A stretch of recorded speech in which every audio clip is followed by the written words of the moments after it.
Molt bé. Bon vespre a tots. Benvinguts els que us trobeu aquí a la sala d'actes del Centre de Lectura i també els que ens seguiu a través del canal de YouTube. Excuso l'assistència del nostre president, que és fora de Reus, per tant, no pot ser entre nosaltres. Bé, per al Centre de Lectura és un goig tenir avui entre nosaltres a Monsenyor Joan Planelles, Brunosell, arquebisbe de Tarragona, que ens presentarà el llibre d'Armand Puig i Tàrrech, Antoni Gaudí, vida i obra. Contem també amb la presència de l'autor, Armand Puig. També ens parlaran Tati Cabré i Jaume Massó. Llavors faig una breu pinzelladeta, molt breu, de cada una de les persones que ens parlaran. Comencem per Tate, que és la primera que agafarà la paraula després. Ella és doctora en periodisme i comunicació, ha donat classes a la Universitat Autònoma de Barcelona i a la Universitat Internacional de Catalunya. Compagina el periodisme de recerca amb l'exercici de guia turística i professora. Jaume Massó, molt conegut de la casa, fa poc en va ser president. Ell és arqueòleg, historiador, museòleg, membre de l'Acadèmia corresponent de la Reial Acadèmia de la Història i de l'Acadèmia de Bones Lletres. I pel que fa a mossèn Armand Puig, crec que actualment compagina de viure entre Roma i Catalunya, perquè, entre altres responsabilitats, és el president de l'Agència de la Santa Seu per l'avaluació i promoció de la qualitat de les universitats i facultats eclesiàstiques que hi ha en tot el món. Deixeu-me donar una breu pinzelladeta dels seus treballs d'investigació, principalment és de recerca bíblica, en la qual ell és un gran especialista. Hi ha els dedicats als evangelis sinòptics, al Jesús històric, als apòcrifs, a les homilies d'Organyà, a les versions bíbliques catalanes medievals i a la seva tasca com a coordinador de la traducció ecumènica de la Bíblia al català que va desenvolupar durant 12 anys. Ha escrit nombrosos llibres, articles sobre temes relacionats amb la Bíblia, la teologia, la pastoral, l'espiritualitat. I ja no m'allargo més perquè han de parlar 4 persones. Repeteixo, per nosaltres és un goig molt gran acollir avui la presentació d'aquest llibre de Gaudí, vida i obra. Gràcies. Tate, com vulguis, tens la paraula.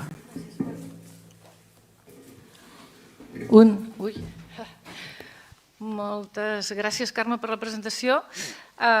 Moltes gràcies a l'Armand Maria per haver-me convidat en aquest acte.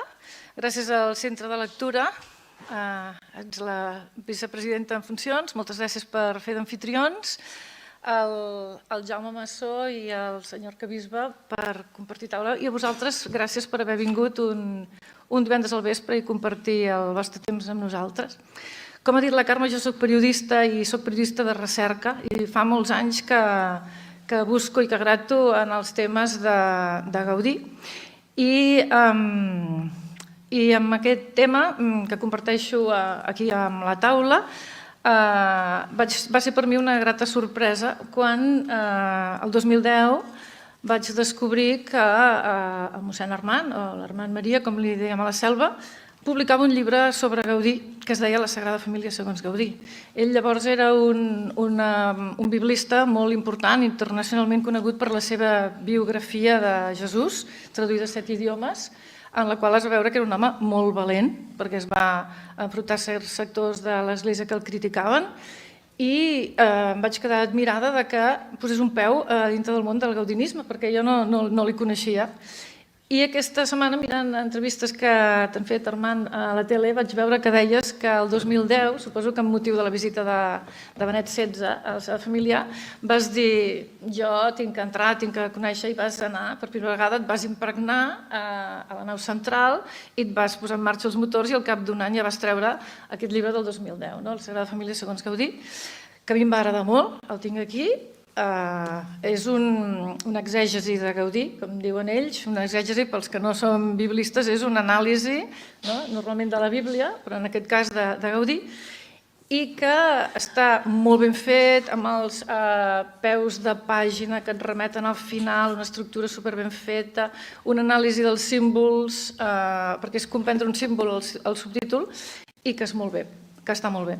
Per si no n'hi havia prou, al cap de 3 anys em va treure un altre, Arquitectura i símbol de la Sagrada Família, que va estar igual de bé que el primer, però encara més perquè ho va fer a 4 mans amb el llavors arquitecte director de la Sagrada Família, que era el Jordi Bonet Armengol.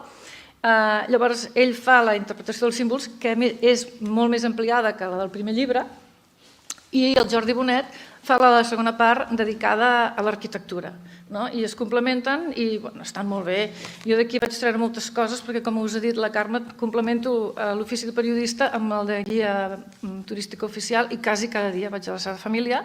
Llavors vaig incorporar moltes coses que a vegades altres col·legues que em senten o que compartim grups em diuen: què és això que has dit de la via de Jesucrist? I què és això que has dit de la via de la humanitat? Perquè són coses que jo he tret d'aquests 2 llibres i que normalment no formen part del discurs de la gent que normalment ensenyen la Sagrada Família.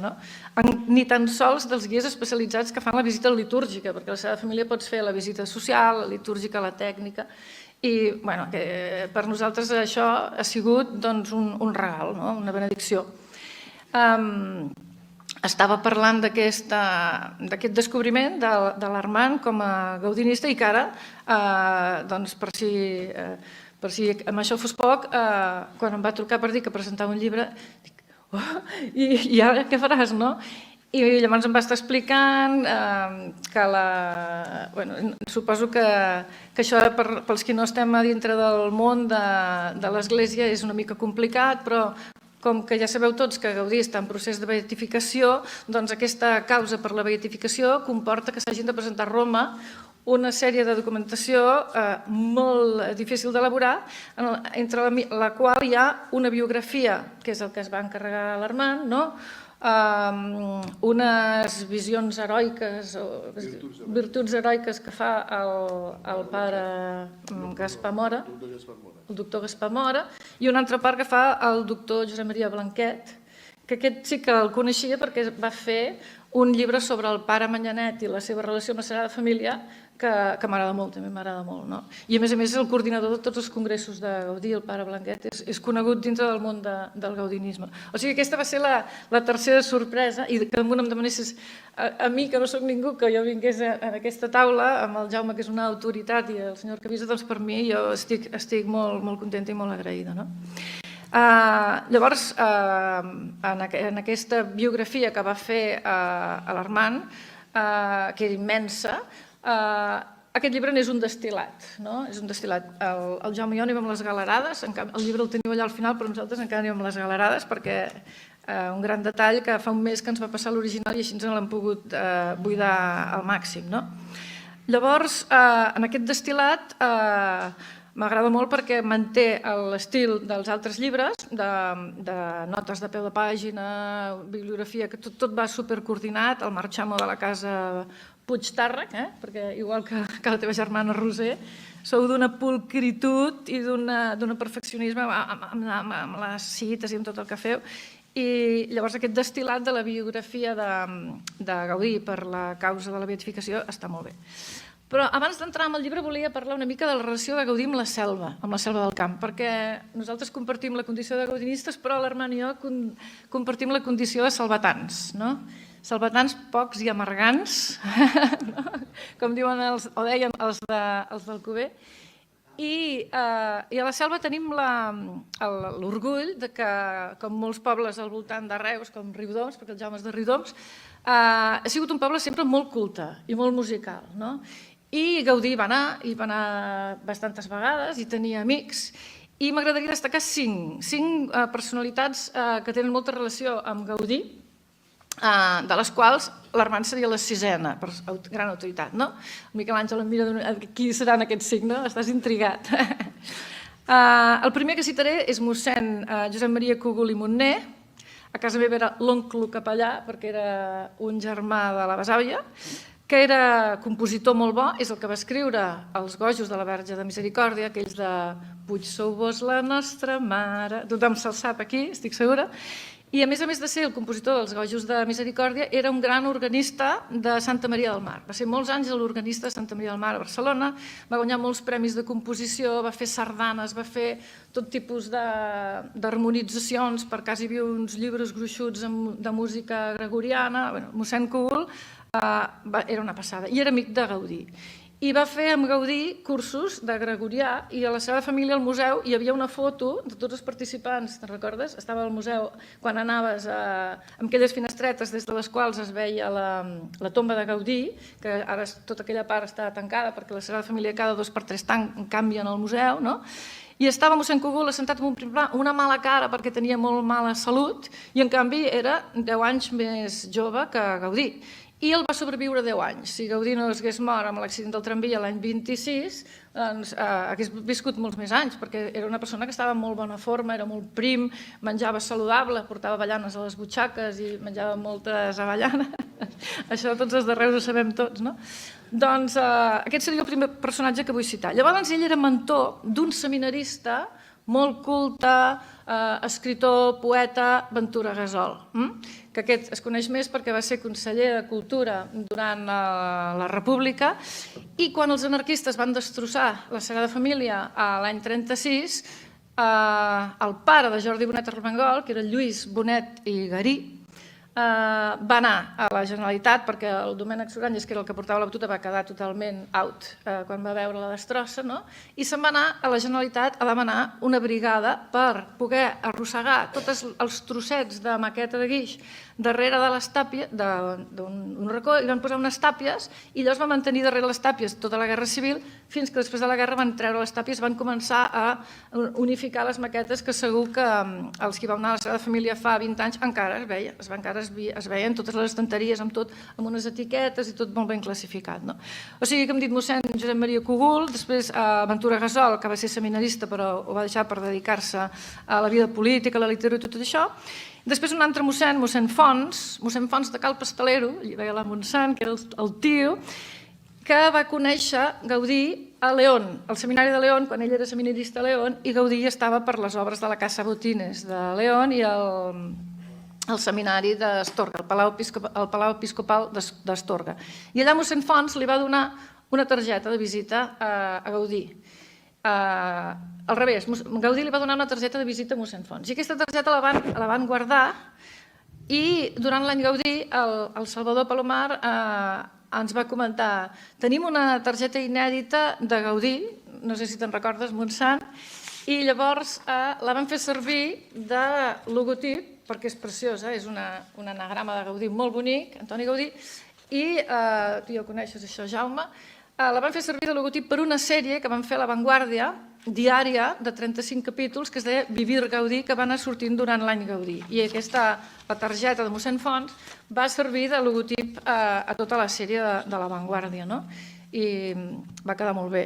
Aquest mossèn Fons, que crec que el Gaudí el visitava a la Selva després, seria la tercera personalitat. La quarta seria l'Eufemià Fort i Cogul, historiador de la Selva, que l'any 76 va fer una petita monografia sobre el projecte de restauració de Poblet que van fer Gaudí, Eduard Toda i Josep Ribera quan eren estudiants a Reus jovenets, i després va fer una biografia de Toda, que aquí teniu l'especialista en Toda, també per aquella època, i l'Eufemià Fort.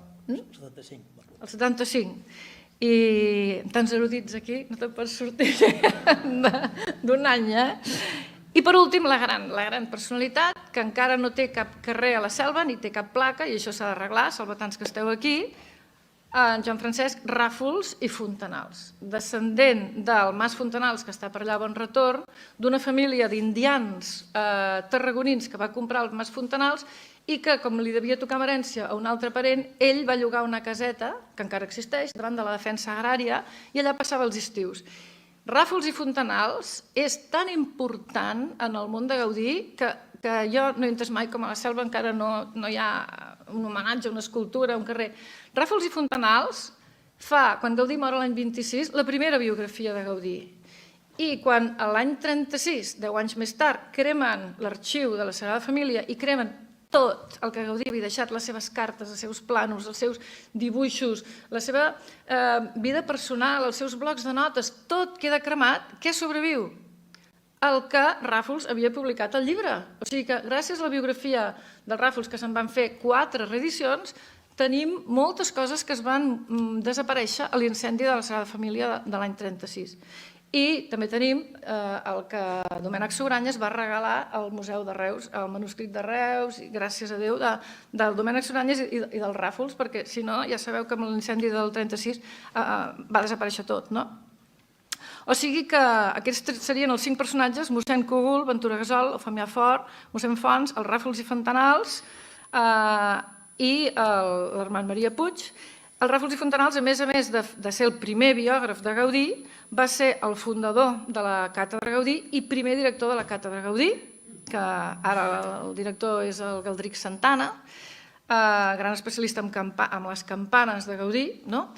I, a més, a la Selva, el Ràfols i Fontanals va fer un edifici noucentista preciós, quan puges l'avinguda Puig i Ferreter, que nosaltres a la Selva el coneixem com l'Hort de la Morella, però els projectes del Col·legi d'Arquitectes és el Mas Hortet.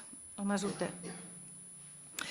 I, a més, va fer el diccionari Ràfols. El diccionari Ràfols, qualsevol persona que posi un peu en el món de l'art, la suma artis i el diccionari Ràfols. És bàsic, Ràfols i Fontanals, és bàsic. Aquesta era la relació de Gaudí i la Selva del Camp, i llavors el llibre. El llibre no em vull extendre gaire perquè falten tots els ponents. A mi el que més m'ha interessat del llibre és que l'estil és molt divulgatiu. Amb això, Armand, has fet un pas perquè aquests eren més críptics, eren més especialitzats i jo els vaig haver de buidar amb un llapis i un paper i anar prenent notes perquè no són fàcils, que això és el bo, no? Que això és el bo, la profunditat que hi ha. En canvi, en aquest tercer és un estil molt més divulgatiu. Jo suposo que perquè tu tenies en compte que la gent que se'ls ha de llegir una documentació i llavors és molt més divulgatiu. Per una banda, no deixa de tenir aquest perfeccionisme puig-i-terra que deia de les cites i tot que quadra i tot és perfecte. De llavors hi ha unes coses que m'han sorprès i que m'han agradat molt, que és un paral·lelisme que fa l'Armand al començament entre el catecisme d'un autor que es deia Costa, que era el que Gaudí havia estudiat de petit, i que llavors aquest catecisme, o sigui, les oracions, el Pare Nostre, l'Ave Maria, la Salve, el Credo, les virtuts teologals, les virtuts cardinals, tot el que es fa quan estudies el catecisme, quan fas la comunió, la confirmació i tot això, tal com està aquest catecisme, Costa, està la Sagrada Família. Els apòstols, els evangelistes, la passió, la resurrecció, tot. I llavors l'Armand ho va desgranant i dius, no hi hagués caigut mai, ni ho hagués endevinat mai, com quadra el catecisme, les oracions i tot, amb com estan posades les coses a la Sagrada Família. El credo, a la façana de la glòria, el naixement... És que és una passada. El temple és una posada en pràctica del catecisme. Això em va encantar. Després, una altra cosa que em va agradar és que no has tingut cap tabú en dir que la neboda de Gaudí tenia problemes psicològics, perquè això normalment els autors no ho esmenten. En canvi, avui en dia és el contrari, no? S'ha de parlar de les malalties mentals, no hem de tenir cap tapujo ni res, no? I l'Armand ho posa, no? Gaudí havia d'arrossegar un carro molt gros perquè, a més de tota la vida professional, havia de fer-se càrrec de la neboda que havia perdut a tota la família, tots havien mort, menys en Gaudí, s'havia de fer càrrec ell.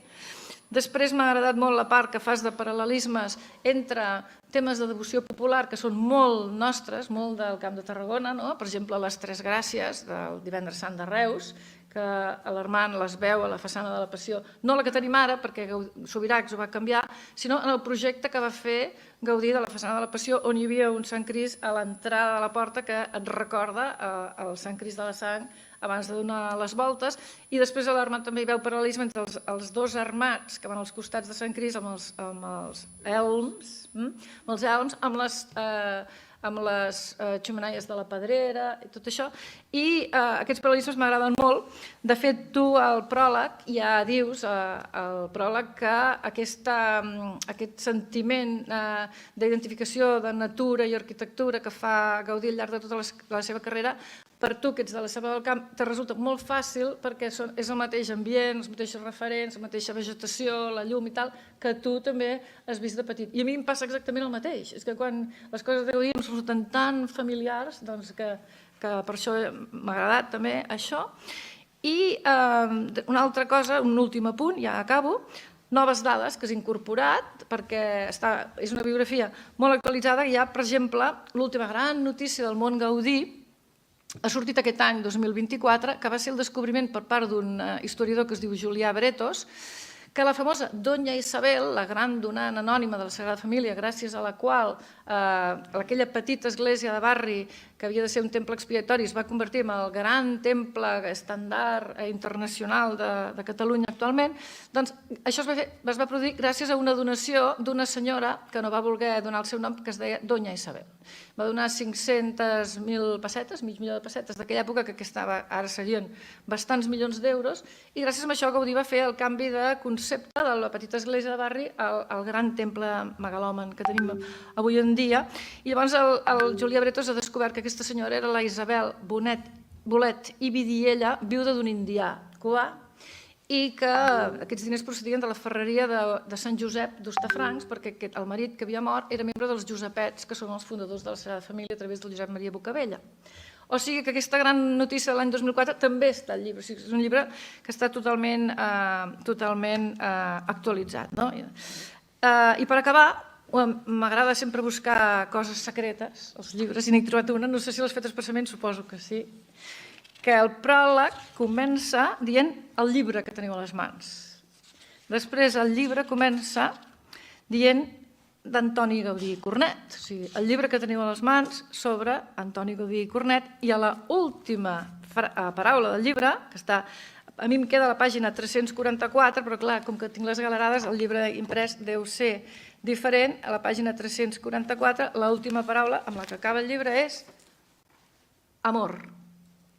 El llibre que teniu a les mans, Antoni Gaudí i Cornet, sobre Antoni Gaudí i Cornet, amor. Així comença i així acaba. Moltes felicitats, Armand.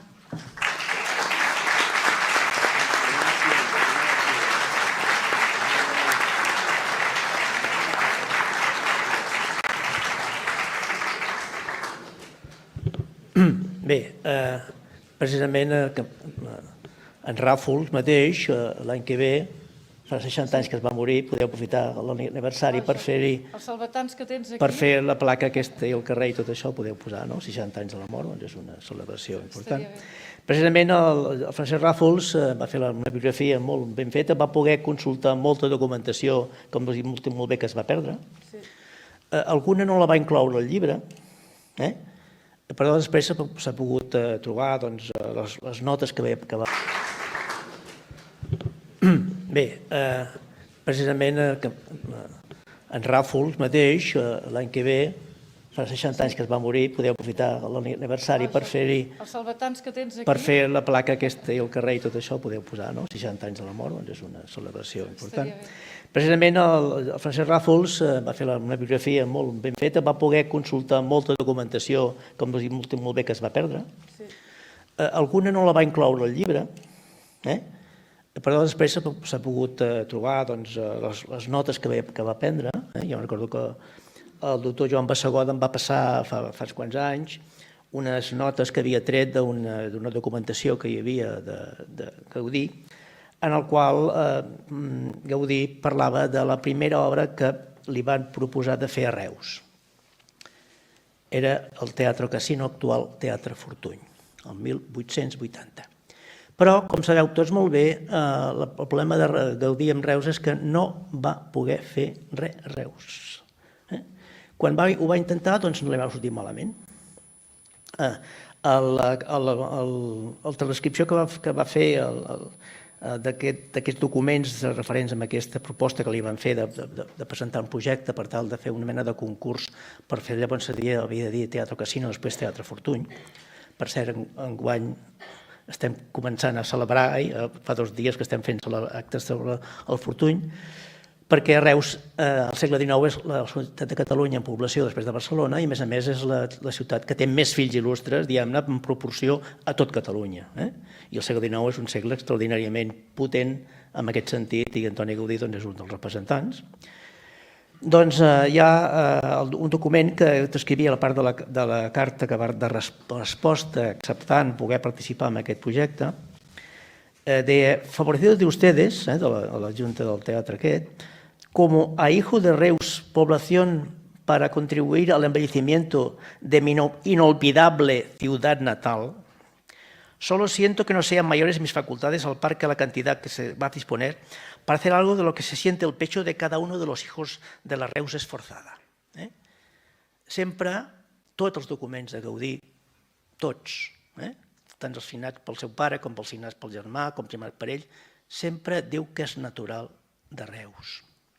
Però quan va intentar fer coses a Reus no li va sortir. En aquest cas, el teatre ho va acabar fent un altre arquitecte, un arquitecte que es deia Blanc, que a més, curiosament, va ser arquitecte provincial de Lleó quan estava ell treballant allà. Se'l va trobar aquí, li va prendre el projecte, el va fer l'altre, i allà se va trobar amb aquest Blanc, tot i que la culpa que no acabés el Palau Episcopal no va ser d'ell, sinó que va ser que va morir, per desgràcia.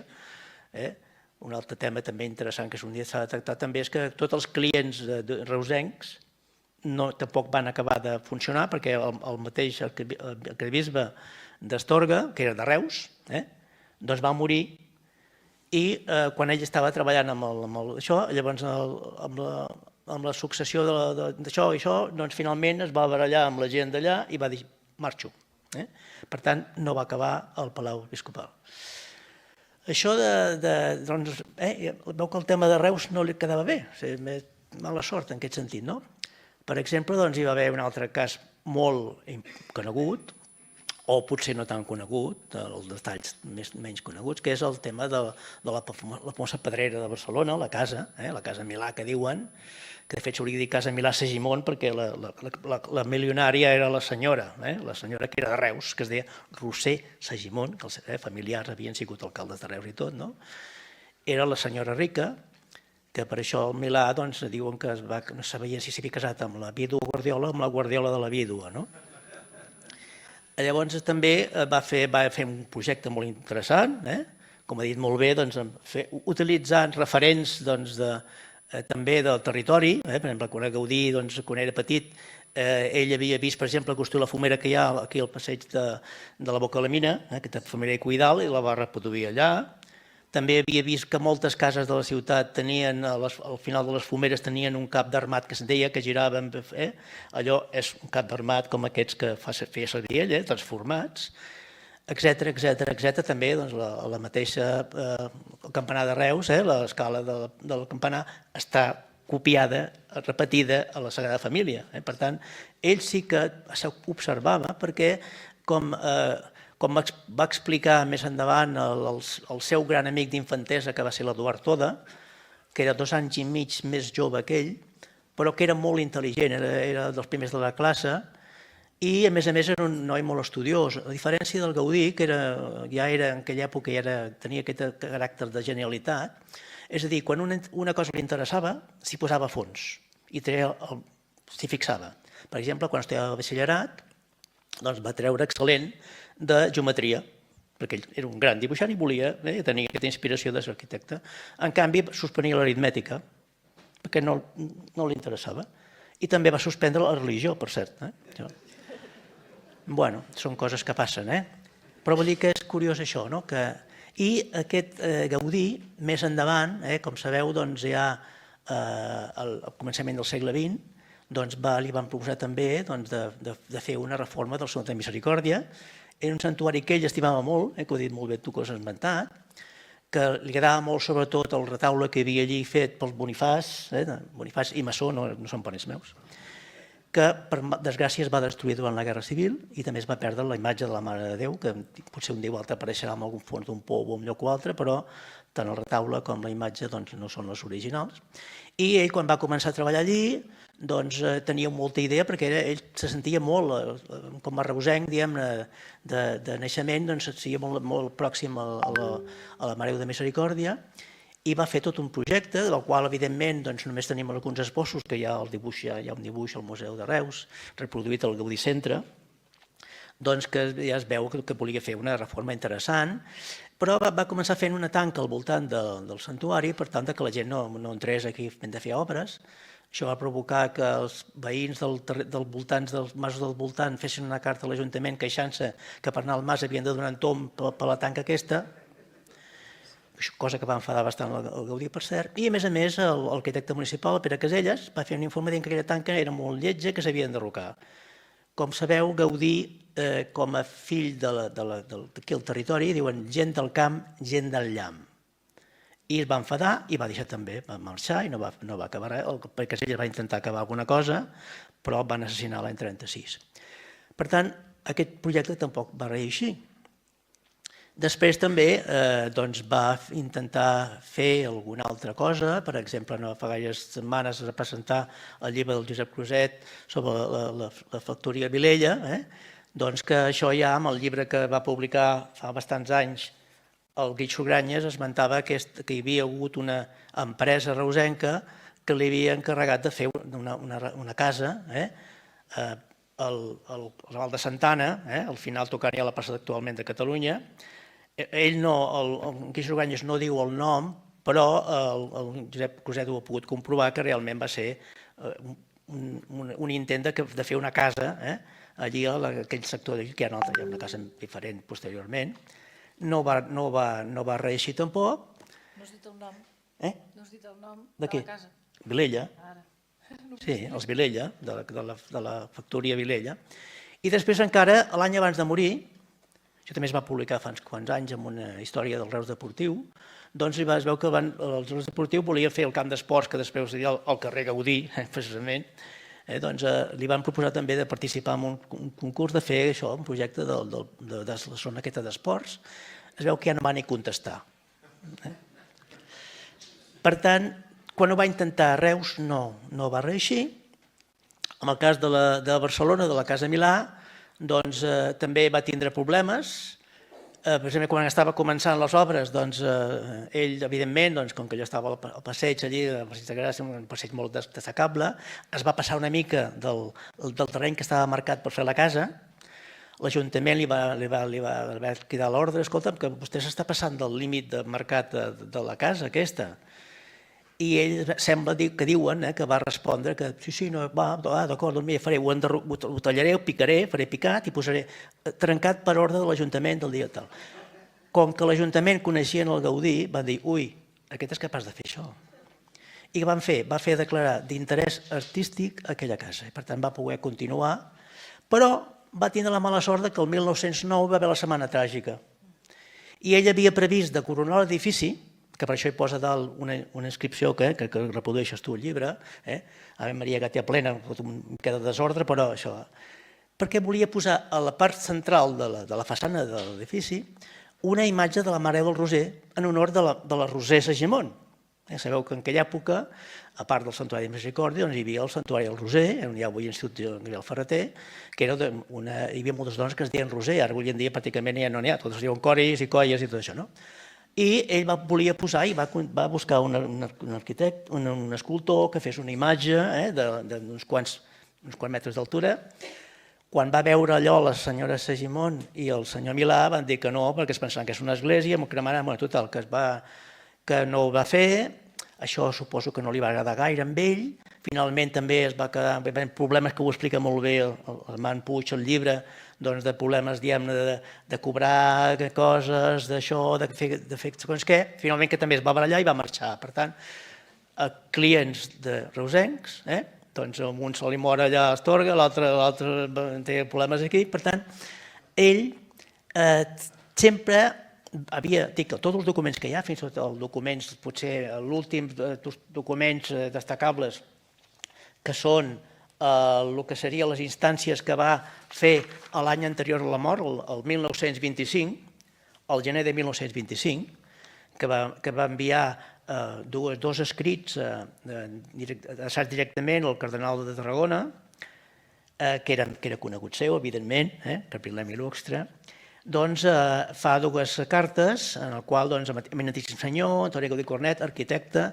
natural de Reus, veí de Barcelona, tal, i fa dos escrits. Un dient que tota l'herència que havia fet del seu pare a Riudoms, que tenia la casa al carrer Raval, una peça de terra del terme municipal del mateix poble de Riudoms, per dir anomenada la Clota, d'uns 2 jornals del país hi ha olivers, arbres fruiters, vinya i horta.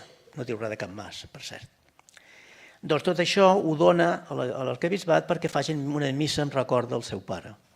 I com que Reus ja no tenia res, perquè quan va morir ja tota la mare i tot això, el germà que era l'hereu, doncs ells més endavant van vendre la casa en la qual sembla que va néixer, on hi ha aquí present, no diré aquí, el propietari actual d'aquesta casa, doncs també va fer un altre escrit en el qual Antoni Gaudí Cornet, de Reus, que vol dedicar també al mori de la seva mare, Antònia Cornet, doncs una mena d'això també, de fundació pietosa perquè li facin misses de records d'ell. Clar, evidentment, com que no hi havia Reus, el que fa és només donar 35 títols d'obligacions del ferrocarril del Mansa a València i altres coses que té de tipus monetari. Per tant, sembla que això evidentment ho va acceptar, quan l'arquebisbe després se'n va assabentar de la mort, hi ha ordre dient que es faci efectiu això, però com veieu aquí sempre està dient això, natural de Reus. Ell, com el llibre del mossèn Armand, el que fa comença a dir naixement d'un reusensis, en el sentit aquest, perquè diguem-ne que és aquesta idea. És curiós també que el seu gran amic, l'Eduard Toda, igual que ell, el pare era de Riudoms i la mare de Reus. Els dos casos, tant un com l'altre, els seus pares eren nascuts a Riudoms i les mares eren nascudes a Reus.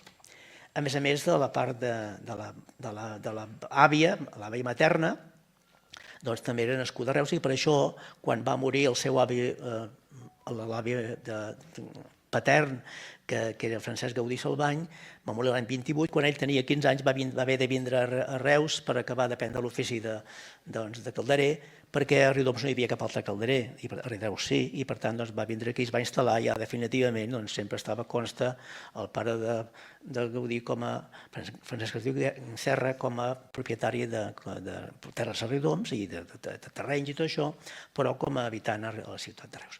Per tant, aquesta relació amb Reus també és interessant de tenir-ho en compte, que es faci esment d'aquest tema i d'aquesta mala sort que va tenir que quan va intentar fer coses a la seva ciutat no se'n va sortir per causes en aquell moment diverses.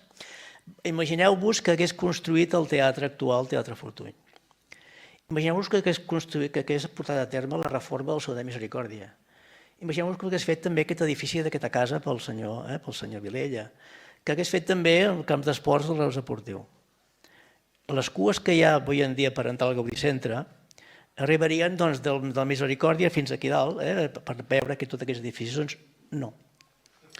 Per sort, a l'any 33, a finals de l'any 33, se va començar a gestionar el Museu de Reus, doncs, evidentment, el Toble Seca, que el van nomenar director honorari d'aquell moment, ell no volia cobrar, però el director sí que volia ser-ho, doncs va enviar el seu conservador i va aconseguir anar a parlar amb el Domènec Sugranyes, que era de Reus, que era el seu, en aquell moment, el jurant directe de la seva família, i a més l'havia nomenat marmessor testamentari, que donés documents per poder una vitrina al Museu de Reus sobre dedicada a Gaudí. Llavors, per això es va poder salvar aquest manuscrit que hi ha, el diploma aquest de la Casa Calvet, que és, per cert, és l'únic premi que li van donar de reconeixement en una casa construïda per ell.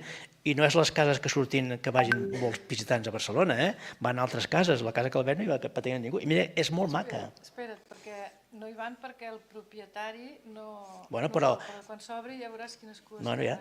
Però clar, a veure, el que sí que veiem és que, tot i que aquesta mala sort que va tenir, molts dels seus col·laboradors ho eren de Reus, com el Francesc Berenguer, que era la seva mà dreta, que quan va morir el Berenguer va dir m'he quedat sense braç dret, doncs era de Reus, el Domènec Solcanyes també, i altres arquitectes que eren d'aquí del territori, de Tarragona o de Jujol, per exemple, i molts dels seus col·laboradors eren del territori, perquè ell se sentia a gust, se sentia bé treballant amb gent del territori. Era un gran, diguem-ne, compaginador de qualitats dels seus ajudants. Per això buscava gent que el sabessin fer segons què per poder-lo ajudar a construir el que ell volia fer.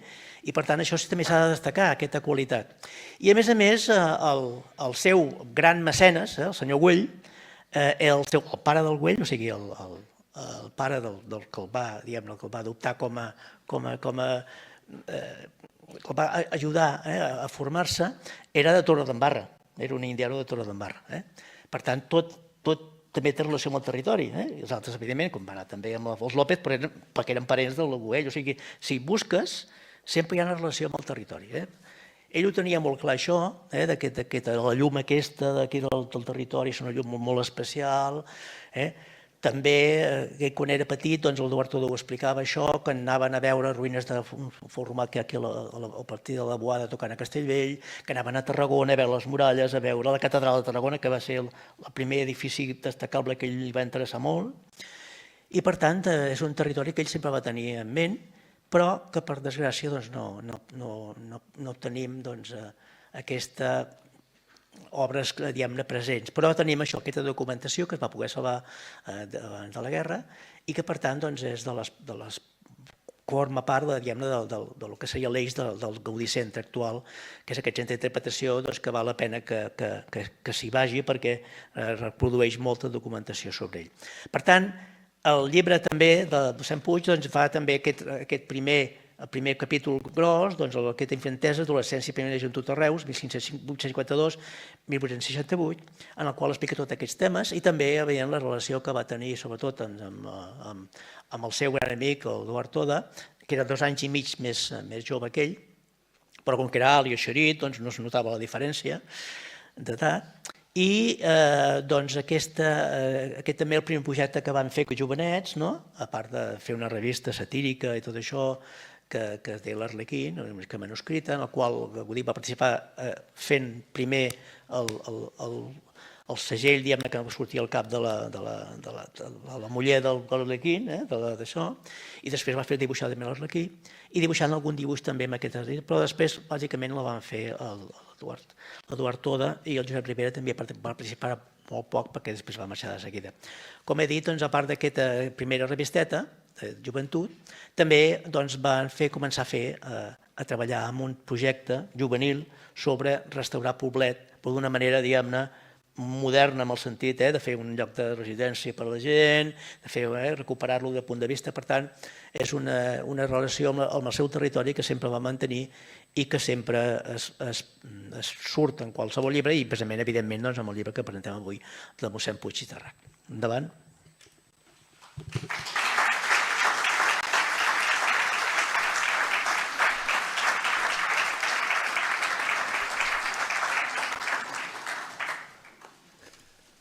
Bé, estem una mica cansats perquè fa estona que aquest acte avança, però en 10 minuts acabarem.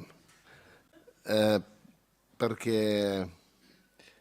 hem tingut una lectura històrica doble, Gaudí i la Selva, Gaudí i Reus, per part de tots els especialistes, de la doctora Tata Cabré i el doctor Jaume Massó. I després el senyor Cambisbe ens ha ofert una lliçó molt interessant sobre la lectura teològica de Gaudí, que em sembla que això dona per a bastant. Perquè Gaudí, que va aprendre a raonar la seva fe sense raonar-la, perquè la vivia, i la vivia plasmada en la litúrgia, i la vivia plasmada en la natura que era la seva mestra, perquè la considerava l'obra de Déu que tenim a l'abast. Aquest llibre no vol demostrar res, però el que sí que vol és fer un mapa el màxim acurat possible de la vida en contacte amb l'obra de Gaudí. No és la vida per un costat i l'obra per l'altre, sinó és la fusió de vida i obra el que és meravellós, el que és característic del nostre personatge. Des del sentit que Gaudí aprecia més amb els seus ulls blaus, que és el sentit de la visió, de la vista. Evidentment, Gaudí era un que observava des de molt petitet i va observar sempre. I allò que observava resultava ser després una reelaboració, una fusió que donava lloc a uns resultats extraordinaris perquè Gaudí posseïa una creativitat insòlita. Un dia un li va dir, diu, don Anton, li dono una idea, si vol, sobre com podria treballar aquest punt arquitectònic. I ell va dir, i era un capellà el que li deia això, i ell li va dir, vostè faci misses, que jo ja m'ocuparé que això s'aguanti. Volguem dir, no cal que en parlem. Aleshores, Gaudí és un conegut, però és un desconegut. El coneixem, però cada vegada que obrim una pàgina ens apareixen elements nous. I fins ara teníem una entrada en l'obra amb molts estudis parcials, bons, però parcials, i potser calia una visió total del personatge que es beneficiés dels estudis fets anteriorment. Per exemple, el doctor Jaume Massó ha estudiat i molt bé tota la infantesa i joventut de Gaudí, fins als 16 anys, que és quan va marxar, quan se'n va anar a Barcelona amb els seus pares i tota la família es va desplaçar allà. M'ha servit moltíssim, però l'he posat en sintonia amb el que vindrà després. I això ha passat amb altres aspectes, però la descoberta fonamental aquí és que tenim una persona que està tocada per un do, perquè Gaudí és un geni, però alhora és una persona del poble. No és un intel·lectual, no és un que se les doni de gran personatge. Ni quan era jove que feia una mica el dandy, ni en aquells moments se les donava de ser un fora de sèrie. Només en un moment diu, la seva família l'acabaria en 10 anys. Com volguem dir, sé com fer-ho. I sabia com fer-ho. Però la seva família era la trampa que li havia parat Déu Nostre Senyor. I la trampa era que als 26 anys escriu el manuscrit de Reus. I li diu, jo penso que cada arquitecte ha de fer una gran església. Quina? No se sap. Quan té 31 anys li encarrega la Sagrada Família. Ja tenim la gran església. Però després dirà això, com que encara anava una mica de personatge així, diu, l'acabo amb 10 anys. I acabarà dient, la seva família no l'acabaré jo, l'acabaran els altres perquè no puc acabar-la. És a dir, és l'home que és conscient de les seves limitacions. El procés espiritual d'aquesta persona és el que jo he intentat fer aquí. Aquest llibre realment es titula Itinerari espiritual i històric. El que passa és que amb aquest títol els editors no en volien saber res i em van dir, no, escolta, canviem-ho això perquè no vendrem ni 3 llibres aquí. I vam consensuar això. Però a sota d'aquí hi ha comprendre Gaudí des que corria per aquest carrer que baixa del plaça del Mercadal i va fins aquí baix als Escolapis, l'actual Sant Francesc, i després puja cap al carrer de Sant Vicenç. O sigui, Gaudí és d'aquí, i el seu imaginari és d'aquí, i els seus somnis, que després ell reelaborarà, han començat aquí. I jo em pregunto, n'és Reus conscient d'això? No del tot. I per tant, cal una reparació. Abans es parlava de fer un carrer a la Selva en Ràfols. Molt bé, però aquí s'hi han fet carrers. Hi ha el barri Gaudí, hi ha l'Avinguda Gaudí, l'Hotel Gaudí, hi ha Gaudís. Però potser cal reprendre la idea de construir alguna cosa en base al que ja ell va projectar, senzilla, no gens ambiciosa, però que fos un punt de presència arquitectònica de Gaudí a Reus. És una idea, no és cap suggeriment, és simplement una idea. Ell diu, jo soc un arquitecte del Camp de Tarragona, deixeble del gran Lluís Bonifàs, de Valls. I tota la colla eren d'aquí. Hi havia els de Reus, hi havia el de Tarragona, el Jujol, el Martinell, de Valls, Joan Vergós, Lleida. Eren tots d'aquí, el Rubió, Reus. Després, el Pagès, Reus. El que va ser el promotor de la cooperativa, aquesta obrera mataronense, Salvador Pagès. Després, el Fontserè, Vinyols.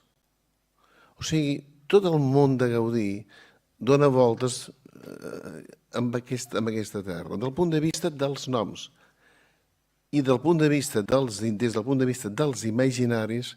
És evident que Gaudí ha xuclat els colors, les textures, la natura, les plantes, els animals, que primer ha observat on som ara.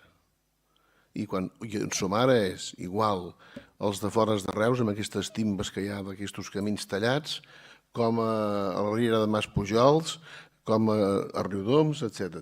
Això és el nostre. Ja ha parlat abans el doctor Massó sobre la qüestió aquesta una mica absurda de si va néixer aquí o si va néixer allà. Deixem-ho estar, això ara ja. Sabem perfectament on va néixer. Però l'imaginari és tot això. I aleshores me ve el camp de dir per què un home com ara ell, sense cultura teològica, és capaç de plasmar el misteri cristià amb tanta força. Certament que tenia una missió en aquesta terra. No cal ser gaire providencialista. Una mica sí, però molt no. I la missió que tenia era de cantar la glòria de Déu. I això ho diu molt bé el Jujol a Vista Vella. I el seu recordatori, Dilexi Domine decorum domus tua. Senyor, he estimat el decorem, el decor, la bellesa de la teva casa. Aquesta gent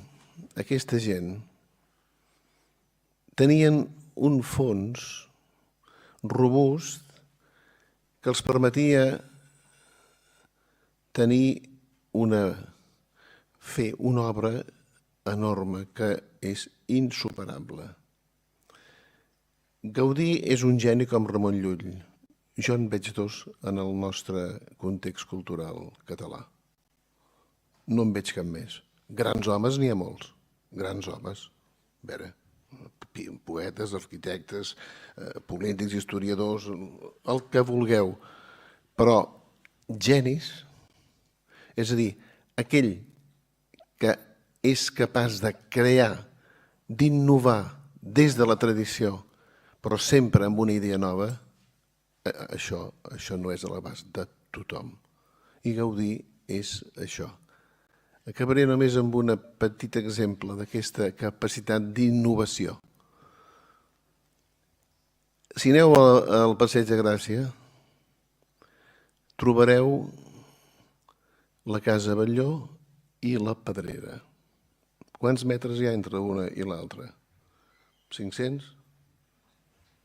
3 o 4 illes. Poquíssim. S'assemblen amb res?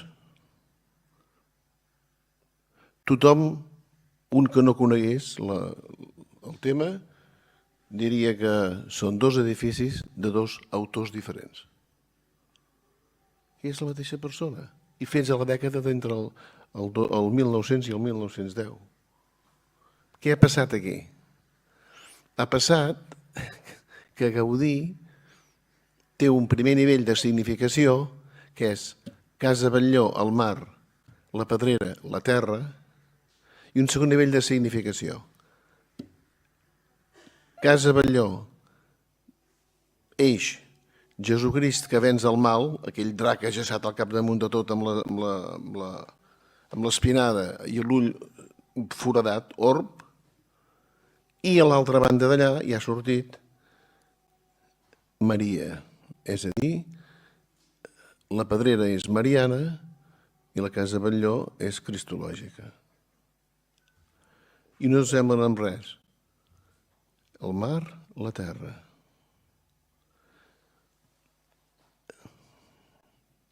Maragall va dir: la Sagrada Família és el Partenó com Barcelona és a Atenes. Les columnes de la Sagrada Família són clàssiques. A la casa Calvet dialoga amb el barroc. La Torre de Bellesguard dialoga amb el gòtic.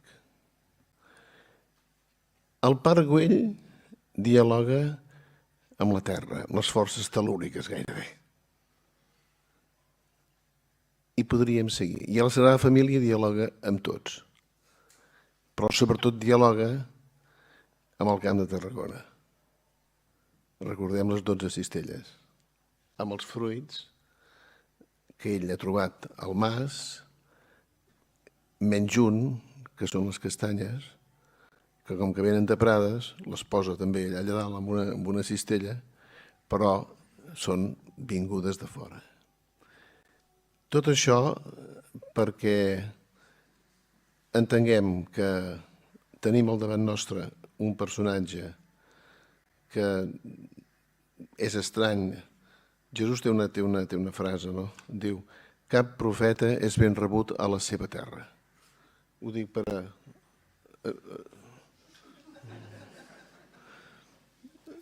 aleshores, però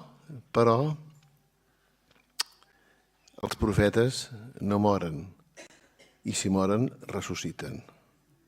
I Gaudí en aquest moment és el català més universal que hi ha. Perquè vagis on vagis i dius la paraula Gaudí, i ho puc dir per experiència, tothom sabrà perfectament qui és aquest xiquet de Reus. Gràcies.